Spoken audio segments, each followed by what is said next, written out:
Oh, hahay mga silingan, kumusta? Napod mo diha. Wala ko kapanugway silingan kay nagsiging ulan-ulan dire. Karon pa ning init.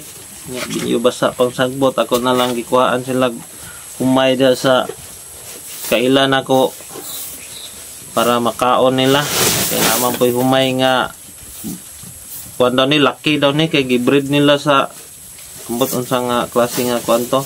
Lucky man daw ni gigarab nila nga dabong pa kuno lang gikuha ron pagkaon standing. Mo na mga silingan nalingaw in taon sila po kaon-kaon. Ako po nalingaw po kog tan-aw. Ngun ani pud ang ako ang kuno po koy tarong lakaw ron. Na ako'y lakaw pero maglakaw-lakaw lang.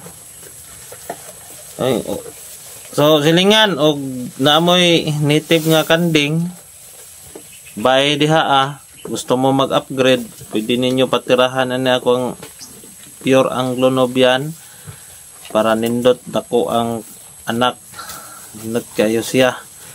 O ganahan mo ani mag-upgrade pero naalang ko'y gamay bayad mga silingan, magpabayad ko kay di kapital manggod ni silingan. Ya siyempre dako ko gasto ani kay vitamins ni nako, ako pong gi painom og dextrose powder, kondisyon hinoon jud kaayo. Sige gud kuha na higal na gud kaayo ni siya kay isaray bay ihang kauban niya humana pod ning isa ka bahay niyang kauban. Humana niya na upahan di. Higal na kay ni siya karon. Og gusto mo mag-upgrade, i-message lang ko ninyo na mo'y mga wag diha nga native nga kanding atong patirahan niya. Gamay pahinungod lang gud kay negosyo po niya ako gamay.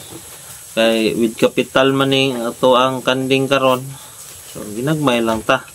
Kay nato raman pud ni kay di pa man gid ta ingon nga dako gid kayo nga magpabayad pud tag dako.